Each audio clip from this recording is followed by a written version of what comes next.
Hello, and welcome to another episode of Escaping Samsara podcast. I'm Nathan, and I'm here today with Robina Courtin. Hi, Robina. Hello there, Nathan. Happy to be here with you. Oh, I Are you a say, monk? yeah, Are you a I'm, bhikkhuni? I'm, Are you I'm, a Tibetan nun? I I'm, don't know. oh, I see what you're saying. No, I'm tradition. Ordained. Well, I think the ordinations are all the same, whether it's Thailand or anywhere. But my teachers are in the Tibetan Buddhist tradition. But I'm a fully ordained. I got Gelongma. What do you call, what in Sanskrit, whatever that word is. Anyway, I'm a nun. I'm fully Ah, ordained okay. nun. Right. How long have you been a nun for? I've been a nun for 47 years, 47, 40 Wow. years. Wow. Sadhu. What a beautiful contribution. Thank you. Yeah, okay. Um, so yeah, Not a what fully so ordained so nun, novice nun first and then fully ordained later. got it. Anyway, So whatever. yeah, so Robina, what's the first spiritual experience you remember having? Well, I mean, it depends what you mean by spiritual, but I suppose I could say that my mother was a Catholic. My father was. My mother was a Catholic, and you'd go to mass. And I remember a very, very little girl um, seeing the priest and being so happy and announcing I was going to be a priest. I felt, wow, that's what I want to do, you know. And I remember they all laughed and said I couldn't be a priest because I wasn't a boy. But I think I must have been so young that I couldn't comprehend it intellectually. So, but I mean, apart from that, I'm a so-called spiritual. I mean, that's just a very strong connection. I suggest it as a strong connection I've got with monastic, you know, because then when I was a little girl, I was always very naughty, but I loved Our Lady and the saints and, you know, all those things. And when I was about 12, I was on my knees just begging my mother to let me be a nun like one of these great, like Saint Therese of Lisieux, this little Catholic nun. And anyway, so it was very much a part of my life. Right. So, like, how did you sort of end up following a Buddhist path? Well, it was an evolution, I think. Externally, it looked like Catholic, hippie, radical left, black politics, feminist, radical feminist, lesbian, Buddhist. That was the external. But I think internal, it was me looking for a way to see the world. I mean, and it was in terms of how to make the world a better place. I don't want to sound noble, but that was all my political activity. You know, that was that, expressing it, how to make the world a better place. But I kept sort of moving forward until I bumped into these lamas.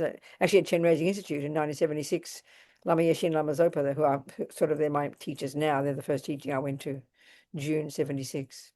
Yeah, so Chenrezig is in Queensland, Australia, which is where you're Yeah, from, right? there you go. Yeah, That's right, exactly. So I went there. That cool. was when I went there. So I think for me, the internal thing was, I didn't say it like it's exactly, but very clearly, if I look back, I was always wanting a way to see the world. And I had the Catholic view as a little girl. I was in love with God and Our Lady and the saints and all those things, but didn't talk about it much because I was always on the outside. I was very rebellious and the naughtiest child possible.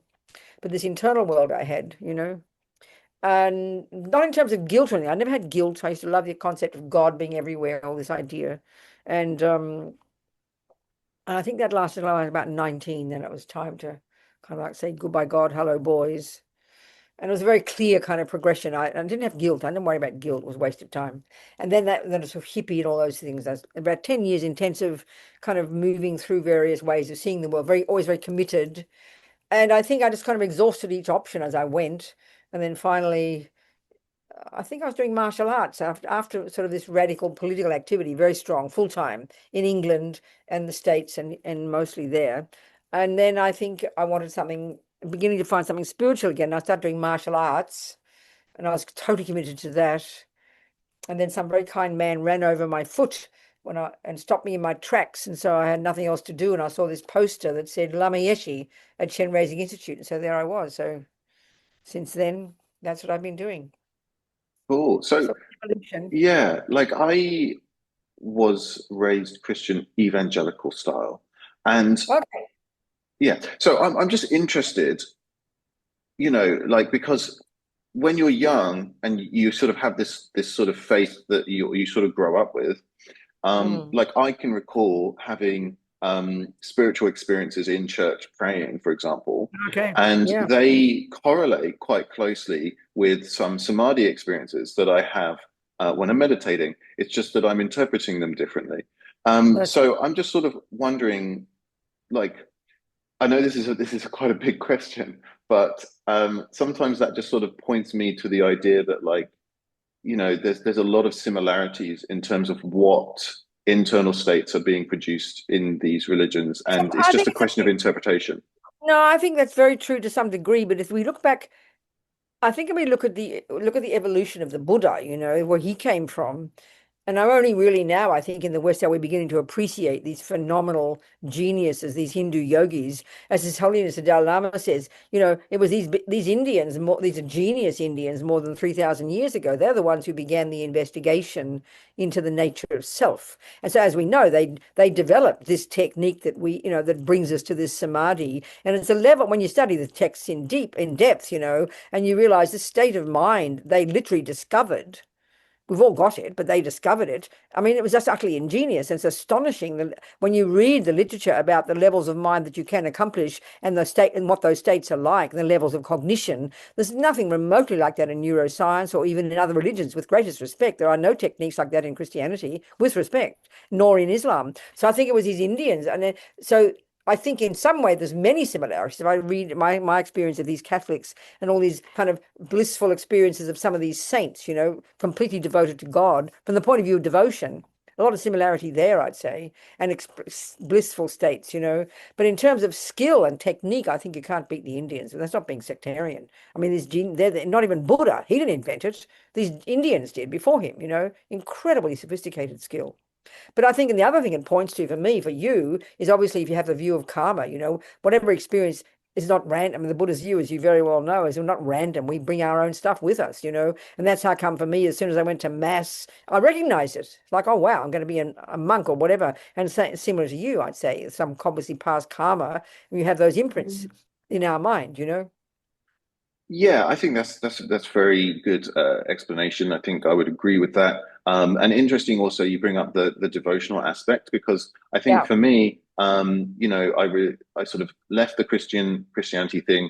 Unfortunately, I didn't make the world a better place. I just became a pure nihilist, which wasn't fun. Okay. Very nice. And then yeah, um, and then um, and then sort of when I became a Buddhist, I was not so keen on any devotional stuff because it reminded me of my upbringing. But just recently, with the kindness of my teacher, I have been doing more devotional stuff, and I think that is such a valid part of the sort of spiritual practice. It's really enriched my practice. So I think we wouldn't want to sort of. I mean, I don't know if I would want to downgrade devotion in such a way. I think it's so important, and I don't want people to get the idea that devotion is somehow second best because I think it's so important. It's often Sorry, I'm a bit rejected or confused left about why out. you saying like I don't understand why you're saying it like that. What do you mean by Um, what do you mean by devotion? I'm just saying like devotion as opposed to investigation. Let's say Oh, like but I there's no think it's contradiction. I don't want to No, make a dichotomy there. but there's no contradiction. I mean, I think No, if you if you study math, you use your intellect and you analyze it. But then the more you have, the more you trust that teacher who's led you on the path of math, you're going to be devoted. You mightn't call it like that, but you have a very close relationship. It'll be one of your mentors. So I think devotion, meaning a closeness and a trust, would come naturally, whatever knowledge. I mean, you understand what I'm saying? yeah, It's yeah, not you're a right. spiritual path, just Yeah, that we call it that in the spiritual path. You don't say you're devoted to your math teacher, but it's like that. Do you understand got me? it. Yeah. So we are sort of getting through this sort of series on the four thoughts that turn the mind. We sort of talked a lot about the four thoughts in general on previous episodes. So for this episode, wanted to sort of focus on the drawbacks of samsara. And if it's very early in the morning here and my brain's not quite working, or I would have actually brought Okay. one of the books that sort of gets into this in more Yeah. detail. But maybe Venerable, you could just sort of maybe give us an overview of the standard like Tibetan view of this part, Well, I mean, the the drawbacks Tibetan of view is samsara.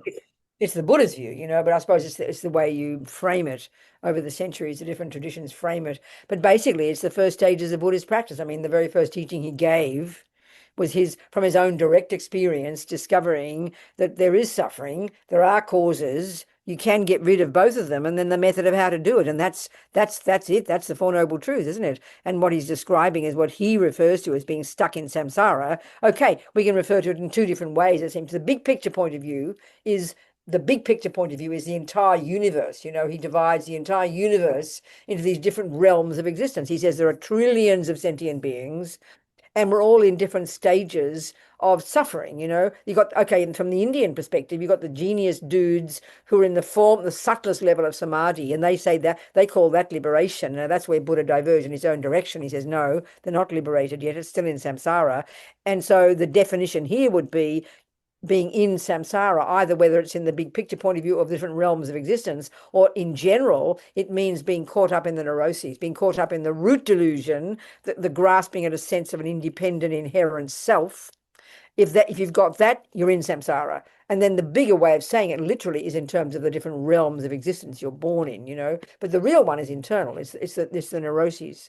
I'm sure Buddha would have liked that term. So you got the root delusion, the root neurosis, the grasping and a real, solid, definite, inherent, permanent, solid me, isn't it? And on the basis of that, we've got attachment to get what that me wants. And then on the basis of that, we have a panic attack of aversion and anger when it doesn't get it what it wants. Well, there's your three poisons. And that's samsara, you know. And as well, I mean, as we often hear in the teachings, Buddha talks about 84,000 problems and he has 84,000 solutions. Whereas one of my teachers says 21,000 of those problems are rooted in the first neurosis, first delusion, the ego grasping. The second 21,000 are rooted in attachment. The third 21,000 are rooted in anger. And the fourth 21,000 have a character of all three. So it's this very integrated view of the mind in Buddhism, of all the neurotic states of mind that causes suffering. So being in samsara is being caught up in them and then being reborn and suffering lives.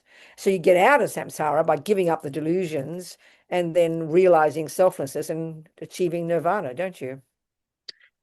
Right. Okay. Well, thank you. That's very sort of, full explanation. My impression, and correct me if I'm wrong, is that when contemplating the drawbacks of samsara, isn't it also common to sort of think about it a bit more practically? Like, for example, about how literally nothing will ever make you happy permanently. Like, in That's fact, attachment. most, Yeah, that's yeah. attachment. I'd say the summary, but then we can look into the real one, which of course, effectively, the Four Noble Truths would say that attachment, grasping, this, I mean, let's talk about that. We could spend the next month, you know, easily. Let's talk about attachment. Shall we do that then? This is the main drawback. Sure, whatever you feel like. It's just that what I find with these contemplations, that what I find useful about them is that they just sort of counter the day-to-day sort of mundane mind, because my mind will, I'll meditate and I'll feel great, and then I'll go about my day, and within a few minutes I'm just back to, oh, if I get this thing, then the assumption is I will be happy. which That's is right. which is rubbish, because That's right. nothing Well, that's nothing it. can make you happy. In fact, That's I've exactly. always liked the whole idea of that in every happiness there is the seed of suffering, and then in every suffering there's the seed of happiness. It's just constantly sort of flowing like that, and sort of really deeply contemplating that, and bringing it home. Because while myself, I'll just talk about myself, I understand it intellectually. The habitual nature is to just go around assuming that, like, if I get X, Y, Z, if I get this amount of money, then, oh, I'm done, job done, which is just ridiculous. Let's talk about this attachment. But I think the way you're describing it is at the very first level, isn't it? And this is where Buddha emphasizes giving. First of all, he gets us to the very first level of practice, and we never discuss this in the West. Actually, is he doesn't even talk about the mind. The very first level is, honey child. He's saying, control the servants of your delusion, control the servants of your attachment and your anger, which is your body and your speech. That's why you live in discipline, live in vows, calm your body and speech down. Don't jump on every ball you feel like it. Don't put every cake in your mouth you feel like. You first control the servants of the mind. And that's already a profound level of practice, my feeling. But we don't tend to talk about that. We like the idea of meditating. Then the next stage of practice is now you start to get into the mind, you know. But let's talk about attachment. I think Well, it's that's what I want frankly to do, because what I think that's part of what I want to do with the podcast is I like to look at the bits that are left out, because everyone in the West knows, oh, okay, we sit down and we meditate. It's just like, dude, if you don't have basic sila, your meditation is not going anywhere. But the people don't want to hear about the sila. It's like less popular, right? yeah, we don't like the idea of disciplining our body and speech. You know, we don't But exactly. it's been a profound thing for me, because I was addicted to drugs. So the actual process of disciplining saved Mm. my life. So I'm actually super into it. I think it's good to understand attachment. Shall we talk about attachment a little bit? Let's Sure. I think it's the very first level we know is as he talks about controlling the objects, this craving for the objects of the senses. But I think if we start to look at it more deeply through our own experience, we're going to see that it's multifaceted. And I think the most primordial level of attachment is this one of dissatisfaction, this utter belief that I'm not enough, I don't have enough, which is what drives, isn't it? Is what drives the overt expression of attachment. If I get that, I get that. But I think the deeper level I know, and the deeper level of attachment, I think we don't really discuss this much, and I think it's very close to the way ego works, is this deepest craving, this deepest attachment to be seen and heard and approved of by others. My feeling is it's almost as if we're not a real person. We're like a half a person. We don't really exist fully until another person sees me and hears me and approves of me. And it sounds kind of cute, but I think it's really profound. There's a saying among the Tibetans, they say even the greatest yogis in the mountains who've given up the regular things, totally given up, advanced beings, they're still thinking about what the people down in the village are thinking about them. So this kind of schizophrenic sense of never being a whole self, but always dependent upon how other people see us and hear us. And I think that one is really what holds us back profoundly. And that's the subtlest level of attachment, I would say. What do you think? Yeah, in Theravada they talk about conceit being one of the last things to be purified on the route What do to you mean by arahantship. conceit? What do you mean by Yeah, conceit? What do you yeah, I mean? don't know. Maybe it's a funny translation. It's some kind of yeah, I don't really know. Maybe it's a bad translation, but it's this idea What of do you perhaps mean? sort of feeling good about your practice or something like that. What? Feeling good about your practice, like this is No, going well. that's not what I'm talking about at all. Something much more. I No, think no, we're you more. were talking about someone, This, this want of approving. at this very primordial level, the very sense of self that we have is like of a half a person, and since we're born, all our actions are based on whether we someone smiles at us and then we think, oh wow, I must be a nice person, and if they don't smile at us we think I must be a bad person. I mean, this is just that's why we craved it. Almost seems so simple, it's almost ridiculous to ask why do we want to be liked at all? Why do we want to be liked? Because we don't approve of ourselves. I think this is the deepest way that ego functions. You got to look, why do we want to be liked? Look at the greatest suffering on the planet is not being liked, being disapproved of, being criticized. It absolutely makes us insane. Why? Because this primordial mistaken sense of self and the hunger to be seen and heard, which makes us feel like I'm a real person. I think it's the So deepest if we attachment. wanted to, so if we wanted to, obviously in Buddhism and all the schools, it's just all they have lots of different tools for working with this. So which tool has been most effective for you or people you've worked with at looking at sort of remedying this particular aspect of delusion, like a meditation or Studying. a No, type? yeah, but I mean, but I can't meditate. Okay, it's if I don't understand the words, if I haven't studied the teachings, if I haven't looked into the literature from the great meditators and beings in all the traditions over the centuries and don't understand even what Buddha means by the mind, if I don't even know what attachment is, if I don't know how it functions, how can I meditate on it? So for me, this is the emphasis in our tradition too. For me, the hugest part for me is having studied and studied it hugely and then having to speak it and teach it this last 35 years. Every time I speak it, my own understanding of it goes a little bit deeper. So that for me is the absolute basis. How can I practice? How can I taste the experience of music if I haven't got the theory? So my feeling is I can't imagine a meditation that's based on not understanding what the mind is, not understanding what attachment is. I can't just look inside and something will reveal itself. I don't think so. I think it comes from understanding the teachings deeply, hearing the teachings deeply, and then digging deeper and deeper with that. That's my feeling. That's my experience. Yeah, yeah, for sure. So with this sort of studying, that sort of how's that been for you? How's that journey been for you? The which is Just like one of your based favorite based texts. Oh, I don't know. I can't. I don't. I mean, I don't know. I don't know what. I don't know. Just all the. This is what my being a Buddhist means. It's studying the Mm. teaching. I don't. But I think it's a danger in the West because we're such clever people. We've got such clever brains. We can easily get very captivated by all the marvelous philosophy and psychology and all the rest, and keep stuck in the head and not make it experience. That's the I mean, biggest danger. if we're like thinking about this sort of approval, this wanting of approval in as a sort of part of samsara that's really holding people back. Is there any role for Western psychology in that process? Because it seems to me that, some people have dysfunctional childhoods and they can benefit from having psychological treatment alongside their Buddhist practice. What do you think? I think it's up to individuals, whatever method. Okay, as we know, the bottom line for the Buddha is we've got this phenomenal potential in our mind to be free of all the rubbish, okay, in the mind. So my job is to work on my mind. So therefore, I would argue whatever method could use to help me do that, go for it. So if it, I think in our culture, we don't have a tradition of learning to, as one of my teachers says, learning to be our own therapist. We don't even know how to see into our own mind because we don't look. And it's only when we have serious dramas and my boyfriend leaves me that I then go off to the therapist and try to unpack it because we don't have a tradition of looking into our minds. Whereas imagine if we're brought up that way, looking into your experiences, not just the external, then you'd have a method, then you'd have a basis, wouldn't you, of practice. So if a person needs to talk something through in order to know their own mind, but part of the problem I think in the West is, in our traditions in the West, because we believe that we come from our mother and father, that they created me and gave me anger and love and compassion, or we come from a creator. In both views, Buddha disagrees with that. He says we bring our own stuff with us. That's why I think the view of karma.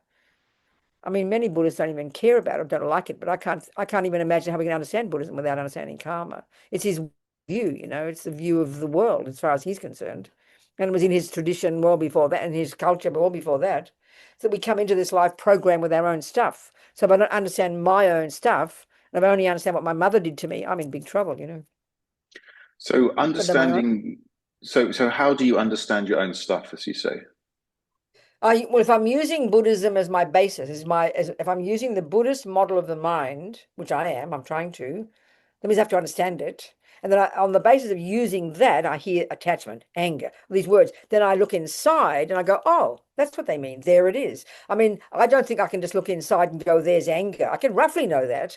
But if I don't have a clear analysis of exactly what it is and how it functions, how can I recognize it? I have to learn the theory first. That's what for me is really crucial. I I see, mean, if I'm right. trying to, So I mean, what I'm getting at, okay, what my one way I say is if I'm learning to be mindful of a garden, so I watch the garden, I think I could have such a clear picture of a garden if I concentrate strong enough. But what good is that until I learn to identify what I'm seeing? So I think we can get a bit nihilistic about mindfulness. Just watch your mind. Wonderful. But if I can't distinguish between attachment and anger, what's the point? If I can't distinguish between a weed and a herb, and I will never do that just by looking, I've got to learn the theory. And then I'll go, there's the weed, there's the herb, and now I can see the difference. okay, I see. So it seems like what you're pointing to is a mistake in the way the Dharma is practiced in some areas where they're just being mindful of the mind I and feel as they're if not it could become identifying the differences. yeah, I think mindfulness is a start. You've got to have concentration and you've got to just watch and use something to focus on and not buy into all the rubbish. But at some point, I have to learn to know how to identify what's in my mind. I mean, Buddha talks about the delusions and the virtues, and they're totally, utterly different. I think even the etymology of the word, certainly the etymology of the word sangye in Tibetan, is sang implies the eradication of all the neuroses. That's nirvana. And then, and then gye implies the development to perfection of all the goodness. So clearly if the goal is to rid the mind of the badness, I mean, of the neuroses and develop the goodness, I have to learn to know what they are. How can I lessen attachment if I can't identify it? And it's not just a feeling. I've got to learn it much more precisely, exactly how it functions. That's my I feeling. see. So And I'm just so are describing the, you yeah. Go on. so are you sort of when you sort of talk about studying the theory and learning to identify what the Buddha's actually talking about, like Yeah. like are you emphasizing that because you think like there are communities or the way Buddhism is practiced in the West, do you think they're skipping over that part, or are you emphasizing it I'm because not, it's very I mean, important that to you? sounds rude. That sounds arrogant to say that, but I think it can easily, I think some cliched views, I would suggest some cliched views of meditation and maybe Buddhism, I think can easily not focus on that. There's no discussion about really learning to know what is it? What is exactly attachment? We can, what is anger? And then when you study the text in all the traditions, I mean, the texts that they study in the Tibetan monastic university system are in the Theravadan tradition. All the teachings on the mind, all that stuff, it's exactly the same texts. And the level of clarity and precision they go into in their definition of each of these states of mind is really precise, And I think often in the West we don't consider that. That's what I'm saying. Absolutely. I mean, just one, if I was to give a little counterpoint to that, and you'll have to excuse me if I'm doing this wrong, but Oh, come on. if I'm here. if so if there is maybe a tendency to, read something and then it's sort of in your head, right? So when you then go to meditate, instead of just meditating, right, you're sort of constantly trying to find the thing that you think the mind state that you think you should be having. Do you know what I mean? Is that a No, mistake that I people fall can't. into? I don't think of it like that. But also the other point is, and we should be clear about how we're discussing here. We're using the word meditate, but there are many methods of meditation. I mean, there is concentration meditation where the aim is not to be discursive, absolutely. But there are other meditations where you do use, I mean, certainly in our tradition, where you're using very subtle analysis, and then on the basis that then you get some focus. So you do some type of analysis at a deeper level, and when some insight is triggered, you hold that insight and focus on it, and you deepen the insight all the time. It's a very sophisticated process. I Yeah, think it's coming through. Yeah. that's been like slightly, I think in the Tibetan tradition, they it is like this kind of like discursive, almost sort of Socratic method with your own sort of consciousness or own experience. Whereas some of the Theravada traditions that I've sort of been practicing for a while, it's less of that kind of discursiveness, although it does exist. There are, for example, in I the mean, all I Thai. can say is that go on. I'm listening. Yeah, Go on. so for example, the Thai forest tradition, they're very big on just looking at the body and just sort of taking apart your body. Am I my fingernails? Am I my No, heart? Am I but that, my see, intestines? that's all I'm getting at. That is a really sophisticated analysis, and the result of that is to get an understanding of selflessness. That's exactly what I'm talking about. There are many techniques this way, many ways of using Buddha's teachings in that way that lead to the taste. Lead to the taste. In other words, if you think about it, you go to school and you learn that 1 + 1 is 2. It's a very precise theory. And you go, oh, wow, this is so complicated. I've never heard this before. So your teacher says basically go home and meditate. She's basically saying go home and do your homework. And what she wants you to do is think it. You've got to know what one is. You've got to be very precise. And then you have to analyze it carefully. And then at some point, on the basis of that analysis, you'll come to a conclusion. And that's an insight. You go, oh, now I get it. That's how this is very much similar with karma, with emptiness, with all of these teachings. You can do meditation. You get good concentration first. You take those concepts, you do analysis, and that'll trigger the insight, the vipassana. It's very valid. So It's very how traditional. much when you say get good concentration first, how That's the first much step. how deep, how still, how much concentration is needed? Well, I mean, you've got to have whatever you've got. If you've only gotten to the first or the second stages of achieving single, a shamatha, then you use that. But as you keep increasing your concentration, then you do your insight level, your vipassana, then that gets deeper and deeper. They both get deeper as they go. So you do what you can according to your own capacity. Right, but yeah, because there's some practitioners that might say, we want to focus on really like ramping up the concentration, first, Right. and then go into Vipassana. But you're sort of looking at it as a more kind of like doing both, kind of equal weighting. Absolutely, quantum capacity, quantum capacity. Yeah, the whatever degree of concentration you can use, you use that to get the insight, and you go back and Mm. forth. And even if you're not doing it on your cushion, if I think about a major part of the application of this approach in your daily life, I mean, we forget all about, just like you said, oh, my meditation, blah, blah, blah. But as soon as you come down the kitchen, there's your wife slurping a coffee, and you start to get angry. I mean, you forget all about it. But if you're using this ability to hear your own mind, to hear the stories going in there, and you're walking from your cushion to the kitchen and you hear the slurping, and you go, ha ha, honey child, look at your mind again. Come on, give it a break. And you do some analysis right there and you get rid of the anger before you want to punch her. So being conscious of our thought and doing some kind of Yeah. analysis throughout the day, hearing the anxiety arise, listening to it, counteracting it before you explode. I think the Great. major This is thing is this is living the your daily life. yeah, and this is the beautiful thing about Buddhist practice is the gift, isn't it? Because it sort of just gives you another footing, doesn't it? Right. So rather than just being lost in samsara, just going from like one thing to another, there's always the option. It's always there, right? So like if something makes me angry, like I've always got the option of standing outside that and going, oh, okay, right, and that But I'm cools it saying, what down, do you mean doesn't by it? option? But if you say option, I wouldn't say it like that. If you're trying to be a Buddhist, you're trying to put it into practice every second, not just on your cushion. That means you're using the analysis to interpret the world, what the person said, what's that. I mean, you've got to be using it every day. If you're not being a Buddhist. You're just pretending. What else are you doing? Yeah. How are you being a Buddhist throughout the day if you're not doing that? Well, I'm. If you is that a question to me? Yeah. Okay, so maybe I'm not. I don't know. What do you think being Buddhist means throughout the day? What does it mean to Oh, you? well, I mean, I don't know. Like I just do my best, you know. I follow like But I mean, what does Sila, I it mean, practice though? No, but parami, what does it you mean? know. Now, what do you mean by that? Because life means you're involved with other people. You got a wife, you got children, you got the house, you got the next door neighbors, you got the traffic.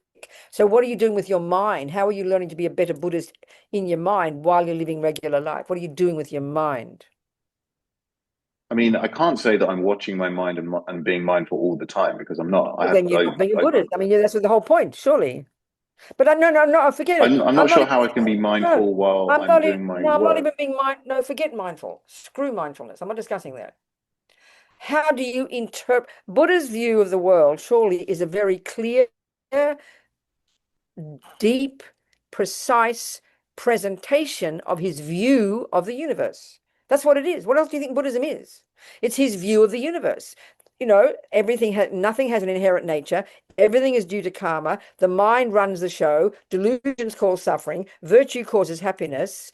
Karma, impermanence, emptiness, these are all theories, but they're his direct experiential observation of the universe. So if I'm trying to be a Buddhist, I'm trying to replicate him. That means apply those views to my interpretation of the world. That's what being a Buddhist means. Otherwise, what? Okay, I mean, I definitely do that.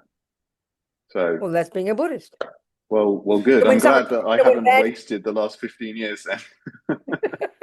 in other words, if I'm a Christian, that's my view of the world. So I interpret it through that lens. So when a bad thing happens, if I'm being a really devoted Christian, I'll say, okay, God has a plan. He knows what he's doing, and I will accept it. If I'm a good communist, that's my view of the world. If I'm an Australian Aboriginal, that's my view. So it's really a view of the world. So if you're putting your money where your mouth is, you are applying it every day. So what does karma mean? Karma, is the view that whatever I experience is the fruit of what I've done in the past. All the happiness I experience is the fruit of my past virtue. All the suffering I experience is the fruit of my past non-virtue. So every time something happens, I interpret it like that. Instead of attachment, if you're being kind to me, I go greedily, be kind to me again, please. No, it's due to my past virtue. So I keep practicing more. You're using it to interpret your life every second. And that gets deep. Surely we're trying to get deeper and Yeah, deeper. I agree. So basically then if something good happens to me, I usually go and make merit. I'll give like a gift, I'll do something for the temple, I'll do something, right? So Sorry, what this do you mean? is Sorry, what? Say that so, again. What? so like if something good happens to me, Like, yeah, give an example. What do you like mean? I Someone's get a new kind to you. job, like I get a new Oh, okay, job okay, good. that I So want. then go on. Okay, Yeah, then I will go and like give a gift to someone who's helped me, or I give a gift to the sangha, okay. right? But I'm Because talking about even that more basic. I'm even talking about more basic. How would you interpret why something good happened to you? Why did something good happen to you? well, I know the right answer is karma. Well, let's say it. Well, that's due to past virtue. So obviously, if something good happens to me and someone gives me some money, instead of greedily grasping, oh, aren't I lucky? I got more money. No, I must have been virtuous in the past. Wow, aren't I fortunate? I must be virtuous again, which is sort of what you're And saying. give the gift because you Give want it to right be back. That's passing it exactly on to your precisely. future self and also other That's people. exactly. No, that's exactly right. Right. That's right. Okay. A bad thing So, happened. You eat it up for breakfast and finish. Now you're glad you've just finished your shitty karma. Instead of being all resentful and poor me and it's not fair, which is what anger says, isn't it? so okay. So let's, if we can just sort of maybe just bring this back to the drawbacks of samsara. I know we've been talking about that the whole time, but I'm That's just right. wondering if we are to get like very specific for people, maybe there's someone listening to this who's like well, what's wrong with samsara? Like, okay, I know like the world is fun. Like I have a good time. Okay, it's not perfect, but there's lots of joy in my life. I focus on the joyful things. I don't That's so right. much focus on Perfect. the bad So things. then, okay. So I would suggest that the implication there is that samsara is l- like a place. No, you can live in the world. I mean, the way that's how they talk about the bodhisattva path. You're in the world, but not of the world. So when you've, to some degree, even my feeling is given up attachment and anger and neuroses, and you have virtue and you're trying to practice virtue and goodness and selflessness, you can be a multimillionaire and not be in samsara. Or you can be a poverty-stricken beggar and be totally in samsara. It's all to do with your mind. So you got to know where you're Okay, at. got it. Yeah, and I That's think yeah. most people would agree that their minds are not the funnest place to be, like a That's decent right, amount of the exactly. We time. can see that, can't we? That's being in samsara. So we know we can have the most handsome boyfriend on the planet, the most money in the bank, and live in total nightmare. Or you can, like I've seen with some of my friends in prison. I've been working with prison people in prison for years, living in these garbage dumps, being treated like some animal, but because they practice, they are very happy and very content. This Oh, we is it know. say a bit more about that because I would feel that Yeah. like practicing in prison must be one of the most challenging environments, especially in America. That's where you are, Oh, right? oh no, yeah, exactly. No, there's no question because the noise, I mean, the noise factor in most prisons is intense. I remember a friend of mine when I first got involved in this kind of work, like 30 years ago, actually, this young Mexican who's in this full-time, like a permanent, what they call permanent lockdown in one of these prisons in California with like 2,000, 4,000 people, and they're in their cells 23 hours a day, and they're mostly the gangsters. So there he is, this ex-Mexican gangster since he's 12 years old living in this cell 23 hours a day. And he says the main suffering is just the unbearable screaming noise, all these different cells, many people going crazy. He says it's like being in a rock concert all day. There's maybe 3 or 4 hours at night when it's a little bit peaceful. And that we can't even think about. We don't even consider that. So for the people I know in prison, some on death row, some really long sentences, they're so inspiring because they really realize that they're in the shittiest place externally and they don't have the luxury of choice. So they choose to change their minds. They're really amazing. So I have such respect. And that's the thing I think we see in our lives. Technically we've got freedom to go wherever we want, but we're paralyzed. So you hate your job. Well, you could leave your job, Rabina. No, no, no, it's horrible. I'll never get another job. I'm not possible. Well, if you can't change your job, you can change your mind about your job and try and see some good things so you don't be crazy. No, no, it's a horrible job. So we don't change the thing and we don't change our mind. We're like useless. So we live in this paralysis. Whereas these dudes in prison, they don't have the luxury of choice, but they choose to change their minds. I think it's very amazing. I have great respect. Yeah, it reminds me of the Viktor Frankl book when he was in Auschwitz about I how heard about it. changing your Exactly. mind. Exactly. And we hear these things, we go, oh, isn't that lovely? But we don't join the dots and we don't get it as a lesson for ourselves. It's incredible. I mean, like I all the think, time, yeah. even among Buddhists, all my friends, you have a drama with your husband, you get upset, and they say, what am I going to do? Blah, blah, blah. I said, well, just can you look at the Dalai Lama? Have you not seen what he's been doing showing us example for the last 70 bloody years? Look at him, the nightmare happening to his country, and he's this happy fellow. I mean, you've got to join the dots. I mean, there he is. He puts his money where his mouth is. He's got every reason to be out of his brain with anger and rage and despair. If you look at Tibet, but look at him. Because he puts it into practice. He's such a good example. But we forget. It's so easy to talk, but we forget. So, like these prisoners that you know who have Yeah. calmed their mind or at least found some peace.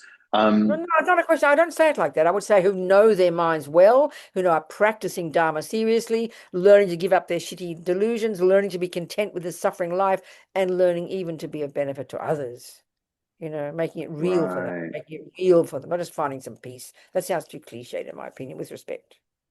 Yeah, no, yeah, that's a good point. Do So you understand? basically, it's about knowing your mind. Knowing, I mean, this is the source of peace. Peace doesn't come to just watching your breath. 5 minutes of peace will come, but then you're back to your shit and you go down to the kitchen and there's a slurping of the coffee. So it's not just on the cushion. It's every single second of the day. Because I mean, this is what Buddha's telling us. All the delusions are not at the core of our being. We can change them. And I think it's like being a cognitive throughout the day. It's like being a cognitive behavioral therapist. You listen to your thoughts, you hear the slurping of the coffee, and I'm talking baby events, and you get annoyed. Then that's called anger. So come on, Robina, she's only slurping a coffee. It's really all right. Change your interpretation of it. That's what I'm trying to get at. That's what how you put it into practice. That's what Frankel did. That's what my friends in prison do. They changed their interpretation of these outrageous experiences, you know. And they That's changed their the find interpretation peace. into what, Venerable? Into Positive what? interpretation. Finding a way to use. I mean, my friends in prison. There's one woman, Sunny. I always use her as an example. She was in the 70s hitching in Europe, hitching, sorry, in Florida with a husband and hippie kids, hippie husband, and they got picked up by two guys, roughly speaking, and then got stopped by the police, and the guys killed the police and blamed the hippies. And she was on death row. He was on death row. He even got executed. His head burst into flames. Whatever. She was there for 17 years, and she was just. Anyway, she talked about, she's not a Buddhist or anything, but it's why it's all the more amazing. She found her own way. She's in her cell 23 hours a day. She's got a Bible. They give her a Bible, and she realized that finally, at some point, she said, I realized I couldn't change anything, but they couldn't take my mind from me. So what she did was not just something mystical. She worked internally with all her crazy thoughts, the anger, the emotion, the jealousy, the resentment, the fury, and could hear, and this is my point about Buddhist psychology, that those emotions are rooted in this clear conceptual story. If you wrote down all your feelings, what do you think anger would be saying? How dare this happen to me? This is evil. I want to kill them. They are thoughts, you know. So she worked on literally reprogramming her mind until the point that she became more content, more fulfilled. She did yoga every day. Then she could work on her freedom. You don't just sit there spacing out. You're changing the actual conceptual stories that the emotions are rooted in. This is my way I'd put it. Okay, It's a great. so I mean, I think this is really important. So we're sort of pointing to the drawbacks of samsara, essentially just being the drawbacks of the untrained mind. Precisely. That's exactly what it means, really, finally. I mean, Buddha So was a rich prince. He gave it up, but what he really gave up was his mind, was the neuroses in the mind.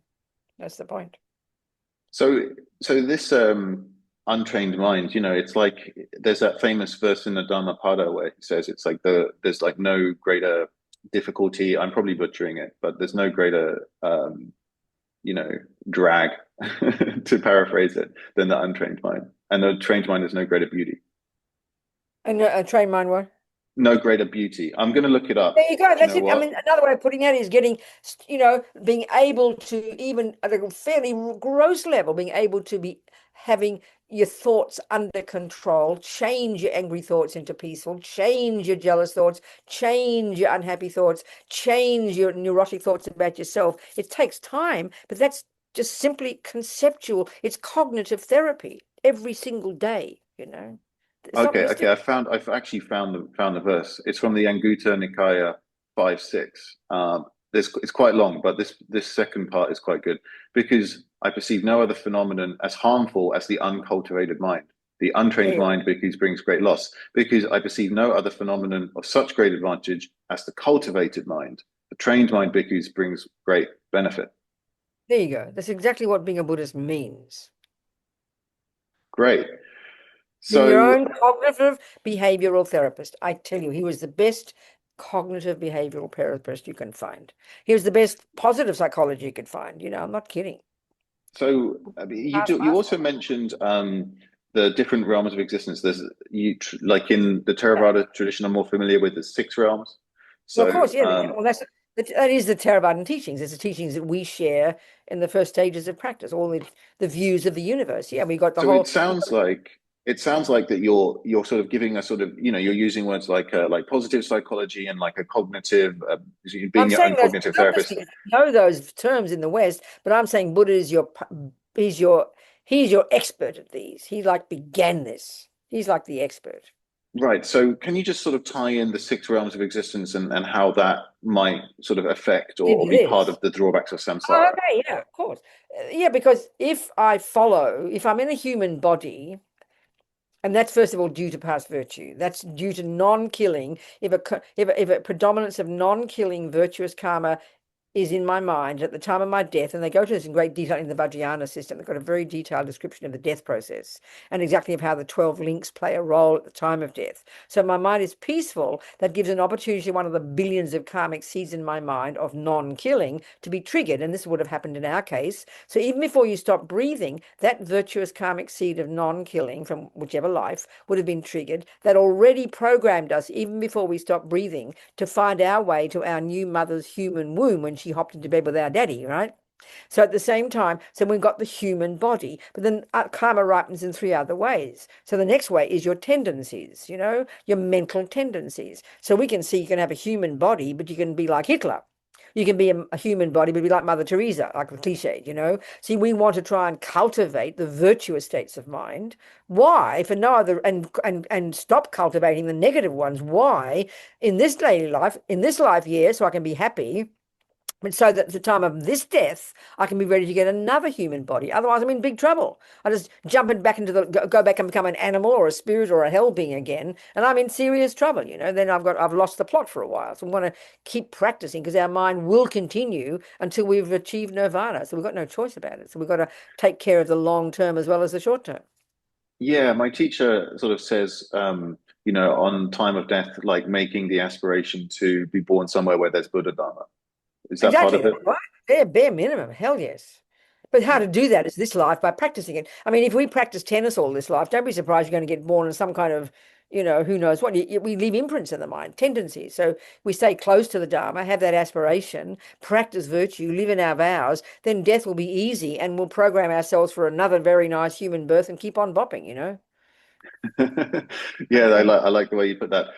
So we discussed this on a previous episode, the sort of different sort of realms of existence, and I mean, I'm just wondering what your thoughts are on this. Like, if you were born as a ghost or a deva, would you still be able to practice Dharma? I don't think, I think, no, if I know, well, if I take it, okay.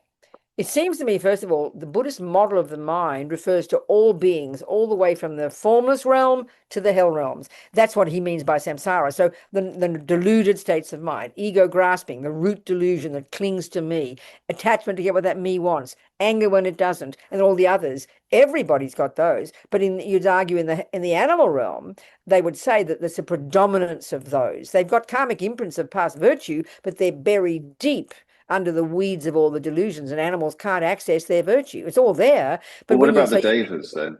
I mean, well, there the must be David, some devas practicing. I think there are some, they seem to Well, because say if that you look at the text, if you look at the Buddhist text, there was, like Indra, Brahma Sahampati. He was the one that came and paid respect to the yeah, Buddha. sure. I mean, You know, yeah, there are, yeah, okay, if you're in the typical God realm, then as a result of plain old-fashioned virtue, you're going to get your physical energy will become like subtle. You have a subtle light body, and you'll be in this blissful state for eons, but so captivated because attachment is getting exactly what it wants. You're not interested in practice. But they do say there are some devas who do practice, sure. But of course, but the majority are like blissed out and don't practice and then just I have to swear now, piss their virtuous karma down the toilet. So you get a miserable life next one. But if you're born as I remember one time Lama Zopa said, if we could just for a moment have a direct insight into the mind of our ordinary little dog, the mental suffering would be so intense we would not be able to bear another second of it. And that we do not think about animals. We just think they're cute because their is ignorance that that right? What is it? What is it about their minds that? I mean, I it's a, understand that it's rooted in ignorance, but like, it's what the more prominence. practically is it? Well, I think that just they've got the ignorance so total, so utter, and so complete, and the intensity of attachment and aversion and the other delusions that there's no space for anything else. I think it's hard for us to even conceptualize that because we've got I mean, access to that's so what breaks my heart even more about the whole like animal intensive farming, factory farming industry. It's already heartbreaking, but to think about it in those terms as well oh, just makes exactly. it I so much understand. worse. No, it's so true, so true. Awful, terrible, terrible suffering, rebirth. Yeah. Yeah, yeah. It's And the it's spirits it's are as it's very so predominant, but sad. the spirits are like little hungry ghosts flitting from pillar to post, completely driven by attachment. And then the hell beings, I remember one, you see, what I find very helpful also in the Vajrayana system, they talk about how the physical world is made of the four elements, which is sort of the Ayurvedics talk this way, the Chinese talk this way, and the Tibetan medical system talks this way.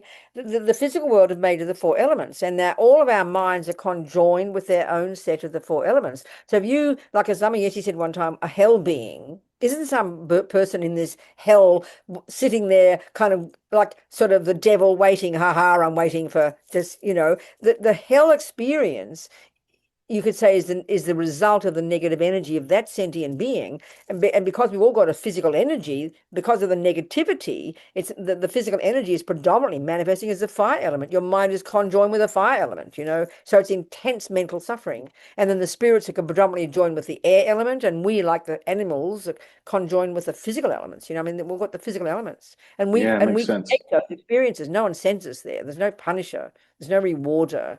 We do it to ourselves. That's the tragedy. I mean, I sort of like, what about the veganism idea? Just thinking about the animals, because Uh-huh. I mean, do you? Because we're talking about elements being conjoined with suffering, etc., etc. No, no, So being concerned with the mind itself, with all virtues as well. I mean, this is how they talk in the Tibetan medical system. Your Tibetan doctor will feel your pulses, and she'll feel the imbalance of different wind energies coursing through your physical subtle nervous system, and she'll know it's connected to your attachment or your love or your compassion. So all the states of mind are connected to these wind energies, not just the negative ones. I Go on. see, I see. So, Yeah. what do you think about the idea that um, if you eat meat, you're consuming the suffering on some level that animal has gone through? I don't think so. I don't think that's true. I mean, I think if you eat meat and you have compassion, because let's say you're sick or something, your compassion overrides everything. I wouldn't think that. Yeah, but like, let's say you're not sick. Let's just say you're just a Yeah, normal because you're eating out Westerner. of, I don't know if it's caught, but I think it could connect you with no, I'm not sure about that. But the thing is, for me, also veganism is good, but of course it is. But I remember one time, this shocked me actually. I remember one time on Facebook, I put a picture. I was in Leeds in the UK, and I was in this fancy cheese shop, and I put a picture of me buying this kick-ass cheddar, and all the fundamentalist vegans, how dare a Buddhist nun eat cheese? They were so political and so shocked. And I didn't want to be political, but I always wondered two things. First of all, I wondered how many creatures got killed on the road when you drive cars, right? And I remember, sure enough, I Googled and someone's done the research. It's like per just the number plate, trillions of little sentient beings are slaughtered just by one car in a certain number of kilometers. And then I put that on the Facebook, and this guy said, "Oh, you can't help that. That's just collateral damage." And I thought, well, if I ate those bugs, then I'd be a monster. Because I don't eat them, it doesn't matter, which is so irrational. But the other one that even, let Yeah, me finish, hang on. This other story I found it fascinating. I remember this Australian scientist got fed up with all the fundamentalist vegans and vegetarians. I mean, the fundamentalists, the ones who shout and yell at everybody else. And he said he talked about this wheat field in out of Melbourne, and in the off season, all these field mice gathered there, millions of them. And he said they were so cute. They sang love songs, and he had photos of them. And of course, when they had to grow their wheat, what do you think they did to the field mice? They slaughtered them. They didn't care how. And even when I put that story on, this guy said, "Oh, that's just like you can't help that." So in other words, as long as this is why it's so irrational, if I don't eat it, it's all okay. But as soon as you eat it, you're a monster, which is completely irrational. So the real bigger point is that we can't even survive on this planet without harming others. So that all we can do is do our best not to harm others. But you don't think so wholly just because you don't eat the flesh that creatures haven't died. I mean, that's just bizarre. And that's how some people think. It's just too sentimental. but I think though that I'm thinking about veganism as a form of protest against the factory farming because these bugs on your windshield they weren't factory farmed No, I specifically know. created into a suffering realm. I It's like no, there's humans no have doubt. created a whole new hell realm just We because have. they like the taste of meat. That just No, seems exactly. abominable. Of course, but I'm looking at the bigger picture of the suffering. This is being in samsara, darling. Nathan, this is one level of samsara. You can't even exist on this planet without harming others brutally. And of For course, sure. But if level you of have the choice of whether or not to support an entire hell realm, there's no right, question. with your There's money no and question your what you're eating, saying. I'm not arguing with that. I'm just looking at it at the bigger level. That's being in samsara. Just do everything. We must do everything we can not to harm sentient beings. Of course, we must do yeah, everything yeah. not to harm sentient beings.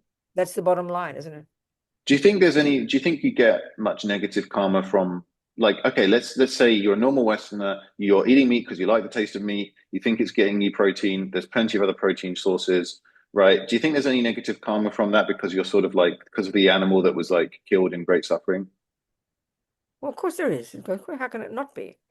Because we're mostly mindless. We don't even value animals. And even most religions say it's okay to kill it. I mean, I was brought up a Catholic, and they say that God made animals without a soul purely for our benefit to do what we want with them. So, I mean, it's like it's the view in many religions, even that animals, that whereas at least the Buddha's view, he says all these sentient beings suffering, at least we can do that. We must have compassion and at least do as minimum as we can to harm sentient beings. Of course. Of Yeah, course. yeah, Well, absolutely. I think I heard somewhere that the whole idea of animals not having a soul in Christianity was like a kind of mistranslation that was propagated because people were making well, money off I'm animals. only Probably telling you what true. my Catholic, the Yeah. Catholic teachings say that. This is the Catholic teachings, Yeah, But yeah, whatever. yeah, yeah. I'm not criticizing, just looking. No, yeah. Okay, so this has been very, very interesting. So let me think what I've sort of like learned from this. I mean, I think you're totally right to sort of. I mean, obviously, I wasn't thinking of samsara as a place because that's just like obviously nonsensical. But I think it's really great to sort of really drill down into samsara is the untrained mind, and the way and the drawbacks of samsara isn't a kind of like, oh well, if I don't have enough money, then I'm gonna like suffer because I'll like look bad in front of my neighbors or something, Yeah, right? This exactly. isn't it. This isn't it. This is all about how you are studying your mind, how you are training your mind, right? For our own sake and the sake of others, but for now, but also the future. And I think that we don't get in the West. We don't have any sense that we create ourselves. I mean, we know perfectly well if I want a beautiful garden in 20 years, I've got to start now. But we never think if I want a happy life in 20 years, mentally, I've got to start now, not to mention a future life. We just don't Oh, think that way. absolutely. I mean, anyone who's sort of hung out with people who are very old, coming towards the end of their lives, I mean, you can just see the suffering, and it's not hard to sort of make the link that like, okay, if I practice my Buddhist practice, I think at least I'll have a chance when I'm really old to sort of like not fall into some of the difficulties those guys fall into. I'm not saying it won't happen, but at least there's a shot. Do you know what I mean? Is that That's right? right. Yeah, of course. Of course, there's no Mm. question. Yeah. And then of course like next lives and karma and such. I mean, what's interesting is that the idea of rebirth that was I've discovered recently that was actually in early Christianity. It was one of the like heresies. Oh, It was one of the heresies. I've heard that, but I've never really seen much. Is that really true, though? I've heard things No, it's like that. true. There was a guy in like 400 AD, and there was this Okay. school of Christianity that thought, okay, we want to be like Jesus. Obviously, we can't get there in one lifetime, so God must reincarnate us so that we can keep practicing and become like Jesus. I mean, it's like, okay, this is very similar to a bodhisattva idea here. And then, of I course, see. the church just squashed it. They're like, no, we don't like that. Squash. I And see. we'd never Okay. hear about it. But it's I true. You understand. can I look it up. understand. Okay, good. I'll look it up. Okay. Yeah. So Venerable, this has been wonderful. Thanks so much for joining us and talking Thank on you. the subject, the drawbacks of samsara. And yeah, like I really hope this is of benefit for people. And thank you so much for Good. all you've done in your life. Oh, total pleasure. But I was, but I also want to say one more thing too, that sometimes we get a bit fundamentalist about giving up delusions and being renounced and everything. But I remember one time when I first heard the teachings, and I thought these people are ridiculous when I was reading about listening to the Bodhisattva teachings. These people are crazy. How can you have such levels of compassion? And I remember the Dalai Lama saying, if you want to help others, practice compassion.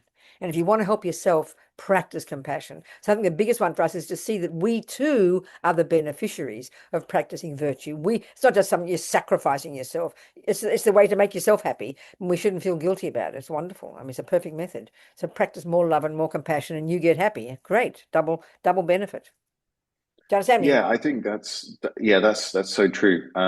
Yeah, no question. It's surprising. I'm surprised that's not even obvious. Do you know what I mean? Because like if you're in a We get compassionate guilty mind about, state, you're oh, not that sounds suffering. selfish. We'll say, oh, that sounds selfish, or we can't be like that. So we get all kind of, if we get caught up too much in, I'm bad, I've got to give up guilt and all this rubbish, we can get a bit miserable, I think, when we think about spiritual. We're supposed to be happy when we're spiritual, not miserable.